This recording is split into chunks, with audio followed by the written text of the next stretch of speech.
In addition to good quality visuals, high quality audio is an absolute must for content creators. There's nothing worse than trying to watch a well-edited video that has terrible audio. And today I'm going to share a few tips with you to improve the quality of your voiceovers in Premiere Pro. I'm going to show you some of the audio effects that come with Premiere Pro and also some premium plugins you can use alternatives to help you go from this, hello my friends, to this, hello my friends. Now before we dive into Premiere Pro, it's important to note that you can't really polish a turd. You can't make terrible audio sound good. Sure, you can potentially improve it marginally, but ultimately it's still going to be poor. Not everybody has the benefit of an acoustically treated room. I work and record in my office, but the missus prefers to call it the dining room. And as much as I've pleaded to put sound panels all over the wall, she's having none of it. Likewise, we can't all afford £500 plus studio grade microphones, so we have to work within our budget and make the best of what we have. Whilst the mics on our phones and cameras are not terrible, they are often not close enough and will pick up all sorts of noise and room reflections. For a small investment, a lavalier microphone can be an excellent way to upgrade your audio and help minimise reflections and noise. Likewise, most cameras and recorders will have a gain adjustment on them, so before you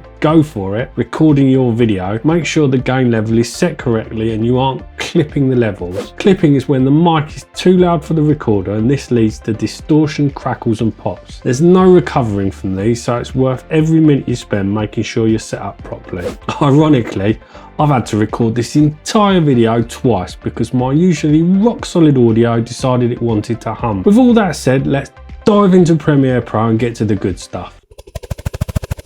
To begin, I've added some audio files from a previous video and sliced it up, and I've split it over 2 channels as if performing some J or L cuts. For this tutorial, we're going to be using the audio track mixer. You can open up the audio track mixer under Window Audio Track Mixer. First off, if you're making cuts and separating your audio onto more than one channel like me, then adding a submix channel and routing your audio clips to the submix saves you having to add or tweak effects on multiple channels. You can add a submix by clicking on the audio track section and clicking Add Audio Submix Track. Then we'll see the audio submix track is now in the audio track mixer. However, I've already done this, so I'm going to delete this one. Now we've got our submix track set up, we need to route our audio channels to the submix. Again, you do this in the audio track mixer by setting the output from mix to submix 1. So now both of our audio channels are being routed into this submix channel, and the submix channel is being routed into the final mix channel. It's worth noting that if you're working with multiple voices, I'd suggest adding effects to each voice individually and tweaking each of them to taste. You can then send all of the processed voices to another submix track for a bit of final processing to glue them all together. A compressor or limiter might be a wise choice, but for simplicity I'm not going to cover this today. To apply effects to the submix, you will need to open up the effects panel in the audio track mixer. The 5 boxes at the top are where you can add effects. By default, you're limited to 5 different effects. I'm not sure if this is something you can change. I've not been able to find any settings that would increase this, but 5 effects should be plenty to improve your audio. If you do need more than 5 effects, then you can add a second submix channel and then route the first submix channel into the second submix channel, and then this gives you another 5 boxes to add effects. But 5 is really plenty for what we're doing today, so I'm not going to bother with this. I've already loaded up and configured the effects we're using today to save time. They're currently turned off, and I'll turn them all on one by one and go through the settings. So this is our audio in its raw form. Hello my friends, Andy here, and once again I'm sharing beginner tips for content creators. Before I continue, if you're enjoying this video, please smash the like button and subscribe to the channel. The first effect we're going to add is the automatic click remover. You can find this under noise reduction and restoration. You may not need this at all, but I put it on as a bit of a safety net. This will remove any crackles in the audio which you can sometimes get when making cuts. Leave this on default and move on to the next. The second effect I like to use is the compressor, followed by EQ. Compression can be a bit of a dark art, as the effect it has on the sound should in most cases be very subtle. If you can really hear it compressing, then it's likely that you've overdone it. A compressor works by reducing the volume of the loudest parts of the audio and in effect making the quieter parts louder. This makes spikes and dips in volume more controlled and glues the audio together, giving a much cleaner signal to work with. The tube modelled compressor is a good choice in Premiere Pro. It can be found under amplitude and compression. I find this a good choice because in Premiere Pro it has some visual feedback so you can see how much compression is being applied. The voice leveler preset is a great place to start. You can pretty much leave all of the settings as they are and adjust the threshold slider to adjust the amount of compression. Understanding what all the controls do and diving deep into compressors is too much for this video, but in short, threshold is where you want the compressor to kick in. Output gain is pretty much a volume slider. Ratio is the amount of compression that will be applied. Attack is how quick the compressor responds, and release is how long the compressor will compress for. Today we're just going to adjust threshold, so we're getting somewhere between 3 and 6 dBs of compression. Hello my friends, Andy here, and once again that looks about right to me. We can see the compression meter is sort of peaking around 5 or 6 dBs, which is absolutely perfect. Everything else we're going to leave as is.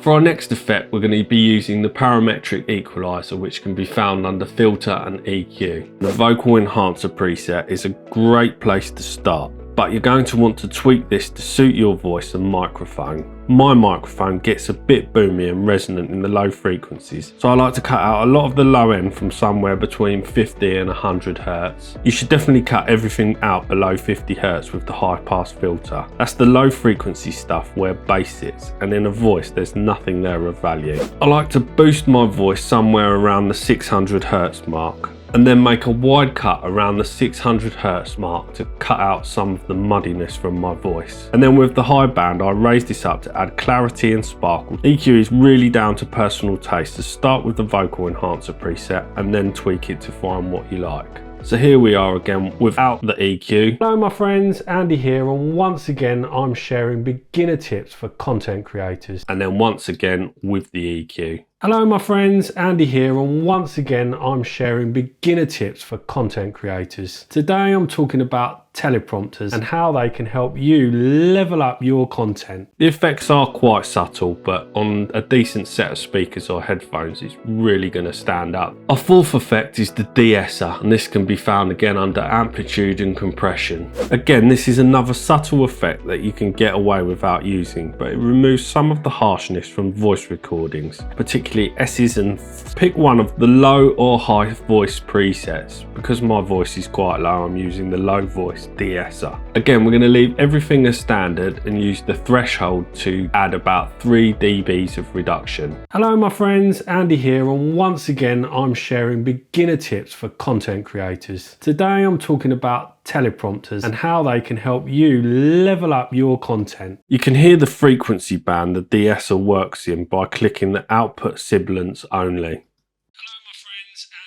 But this option is for monitoring purposes. You don't want to leave this option checked. And for our final effect, we're going to add a hard limiter. Again, this is under amplitude and compression. Now, the software I'm using to record my screen does start clipping if I go too loud. So I'm applying a hard limiter to the final mix track to make sure that it doesn't go above -3 dBs. This makes sure that the audio in this video isn't crackling and distorted, but you won't need to do this. So with our hard limiter on our submix track, we'll turn it on.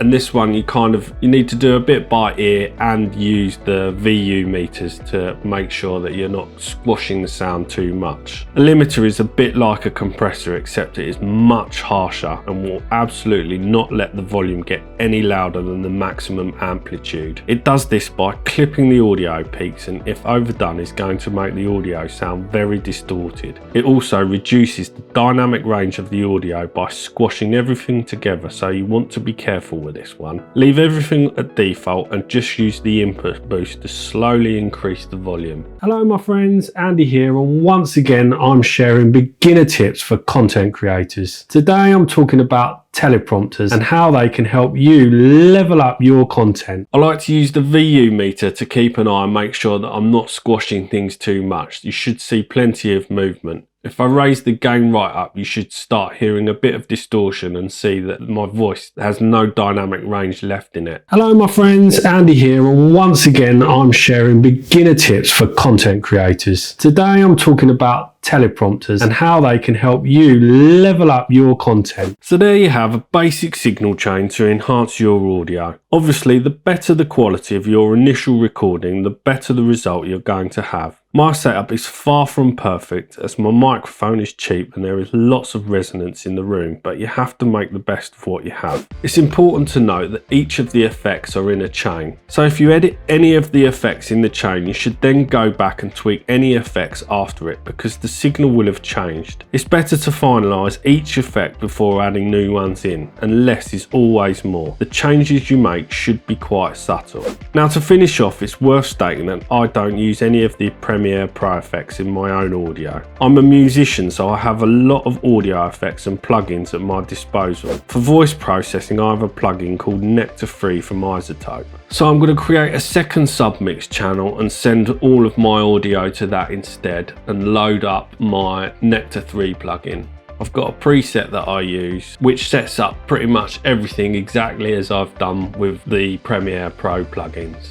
You can see my EQ, compressor and De-Esser, and then the limiter is in the plugin itself. So the EQ I'll leave as is, compressor I'll tweak slightly. Hello friends, Andy here, and once again I'm sharing beginner tips for content creators. Today I'm talking about teleprompters and how they can help you. I like to use 2 compressors just because it reduces any artifacts and just makes it sound a bit cleaner, but this is absolutely not essential. Beginner tips for content creators. Today I'm talking about teleprompter. And then finally the De-Esser. Beginner tips for content creators. Today I'm talking about teleprompters and how they can help you. And then last but not least, I use the limiter. Level up your content. The Nectar plugin, as you can see, is a lot more visual and has a lot of handy presets to really sculpt the sound. I used this one as an example in the opening of the video. Hello my friends, Andy here, and once again I'm sharing beginner tips for content. Using Nectar saves me a hell of a lot of time in editing and is a worthwhile investment if you're making a lot of content. Well, there you have it. If you have any great audio tips, please leave them in the comments below and watch this video for some more great tips. And with that said, I thank you all for watching and I'll catch you in the next one.